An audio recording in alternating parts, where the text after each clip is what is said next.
MLC ఎన్నికల్లో BRS vote చోరీ చేసి గెలిచిందని అన్నారు మంత్రి శ్రీధర్ బాబు. ఎమ్మెల్సీ ఎన్నికల్లో ఓట్ చోరీపై తాము కూడా ఫిర్యాదు చేస్తామని చెప్పారన్నారు. బీఆర్ఎస్ ఓట్లు చోరీ గెలిచిన పార్టీ అంటూ విమర్శించారు. మంత్రుల మధ్య విభేదాలు లేవంటున్న మంత్రి శ్రీధర్ బాబుతో మా ప్రతినిధి చారి face to face. Sridhar Babu గారు ఉన్నారు. శ్రీధర్ బాబు గారు, ఓటు చోరీ చేసి జూబ్లీ హిల్స్ లో గెలవాలని కాంగ్రెస్ చూసిందని కేటీఆర్ చెప్తున్నారు. నిజంగా మీరు దాన్నే నమ్ముకున్నారా? మేము ఓటు చోరీ చేయాల్సిన అవసరం లేదు. ఎందుకంటున్నామంటే ఓటు చోరీ విషయంలో రాహుల్ గాంధీ గారు పెద్ద ఉద్యమం చేస్తూ ఉన్నారు. ఆ క్రమంలో పిసిసి అధ్యక్షుల వారు కానీ ముఖ్యమంత్రి గారు కానీ అదే లక్ష్యంతో ఇక్కడ కూడా ప్రజాస్వామికంగా ఒక ఆయుధంగా ఉన్న ఓటుని హక్కుగా నిలబెట్టి దాన్ని ముందుకు తీసుకెళ్లే ప్రయత్నం చేస్తాం తప్ప వాళ్ళలాగా వారి ప్రభుత్వంలో అధికారులే చెప్తా ఉన్నారు కదా, మేం కాదు, కాంగ్రెస్ పార్టీ పక్షాన చెప్తలేము. ఈరోజు కూడా అధికారులు ఇప్పుడు వారు చెప్పిన ఓటరు సంబంధించిన గణాంకాలు ఏదైతే చెప్పినరో అది ఎప్పుడు జరిగినాయి? పార్లమెంట్ అసెంబ్లీ ఎన్నికల కంటే ముందు జరిగినాయి, ఎమ్మెల్సీ ఎన్నికల కంటే ముందు జరిగినాయి. ఎవరి హయాంలో? వారి ప్రభుత్వ హయాంలో జరిగిన అంశాన్ని వారంతటా వారిగా చెప్పుకుంటున్న రీతిని కనబడతా ఉంది. ఈరోజు రాహుల్ గాంధీ గారు చేస్తూ ఉంటే మీరు చేసే కార్యక్రమం చేస్తూ ఉన్నారంటే పులిని చూసి ఎవరో వాత పెట్టుకున్నట్టు ఉంది. సరే, ఈ ఓటు చోరుకు సంబంధించి గతంలో మీరు ఎమ్మెల్సీ ఎన్నికలప్పుడు కూడా ఆరోపణలు చేశారు, కాలేజీలు యూనివర్సిటీలను పెట్టుకొని ఓటు నమోదు చేయించారని.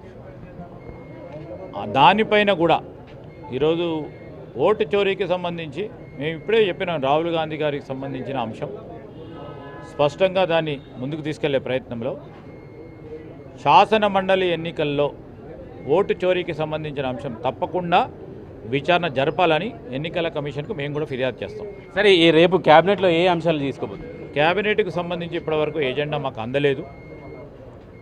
ఎజెండా రేపు పొద్దుగాల వస్తుందేమో. దాని తదుపరి క్యాబినెట్లో మాట్లాడిన తర్వాత మా ఇన్ఫర్మేషన్ అండ్ పబ్లిక్ రిలేషన్ మంత్రి గారు తెలియజేస్తారు. సార్, మంత్రుల మధ్య పంచాయతీకి సంబంధించి ఏంటి సార్, ఎట్లా చూస్తారు? ఒకరి మీద ఒకరు ఆరోపణలు చేసుకుని ఇంకో మంత్రి అయితే ఏకంగా రెడ్డిలంతా నన్ను తొక్కేస్తున్నారని చెప్పుకుంటున్నారు. ఈరోజు మీడియా సృష్టించింది ఎక్కువ ఉంటుంది. కొన్ని మీడియాలు ఇంకా పెద్ద ఎత్తున ముందుకు తీసుకెళ్లే ప్రయత్నం చేస్తూ ఉన్నారు. మాది ప్రజాస్వామికమైన పార్టీ. ఈరోజు ఒక పార్టీలో కూతురు ఏ విధంగా మాట్లాడుతూ ఉంది, ఇంకో పార్టీలో అయితే వాళ్ళ అభ్యర్థిని కూడా డిక్లేర్ చేయలేకపోయారు ఈరోజు వరకు కూడా.